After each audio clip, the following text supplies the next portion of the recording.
چلیے پھر یہ ویڈیو دیکھتے ہیں، پھر بات کریں گے۔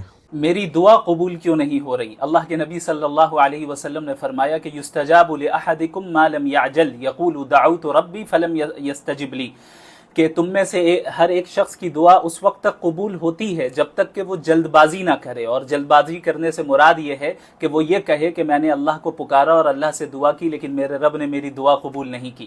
تو ایسا نہیں ہوتا کہ اللہ رب العالمین دعا قبول نہیں کرتا ہے، بلکہ اللہ تعالیٰ دعا قبول کرتا ہے، لیکن یہ ضروری نہیں ہے کہ آپ نے جو چیز اللہ سے مانگی ہے وہی چیز آپ کو فوراً مل جائے۔ اگر اس چیز میں خیر ہوگا اللہ رب العالمین آپ کو صحیح وقت میں دے گا۔ لہٰذا کبھی ایسا نہیں کرنا چاہیے کہ انسان یہ سوچے کہ میری دعا قبول نہیں ہو رہی ہے۔ یہ ایک شیطان کا ٹریپ ہے جس کے نتیجے میں وہ یہ چاہتا ہے، جس کے ذریعے وہ یہ چاہتا ہے کہ آپ دعا مانگنا ہی اللہ سے چھوڑ دیں۔ لہٰذا آپ دعا مانگتے رہیں، کبھی جلد بازی نہ کریں، مانگتے رہیں اور اللہ سے خیر کا سوال کریں۔ جس چیز میں خیر ہوگا اللہ رب العالمین وہ چیز مناسب وقت میں آپ کو عطا کرے گا، اور اس میں اگر خیر نہیں ہوا تو اللہ رب العالمین آپ کے اس دعا کو پھر بھی اس اعتبار سے قبول کرے گا کہ اس سے بہتر چیز آپ کو عطا کرے گا، یا یہ کہ آپ پر سے کوئی مصیبت اللہ ٹال دے گا، یا یہ کہ اس چیز کو آپ کے لیے آخرت میں ذخیرہ بنائے گا۔ جزاکم اللہ خیرا۔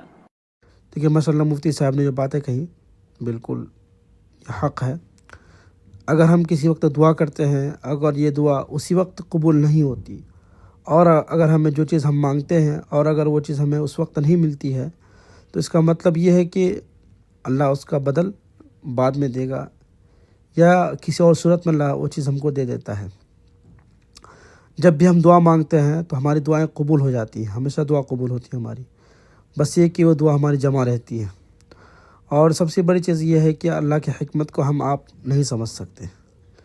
کبھی کبھی ایسا ہوتا ہے کہ ہم جو چیز مانگ رہے ہوتے ہیں وہ چیز ہمارے حق میں بہتر نہیں ہوتا ہے، اور اللہ تعالیٰ جو ہے کہ ہمیں وہ چیز عطا کرتا ہے جو ہمارے لیے بہترین ہوتا ہے۔ بہتر کی تلاش میں ہم بہترین کو نہیں کھونا چاہیے انسان کو۔ تو ہمیشہ اللہ پر یقین رکھیں، توکل کریں، اور یہ سمجھیں کہ اللہ تعالیٰ جو ہے کہ جو بھی کرتا ہے وہ ہمارے لیے بہتر کرتا ہے۔ ہمیشہ اللہ پر بھروسہ رکھنا چاہیے انسان کو۔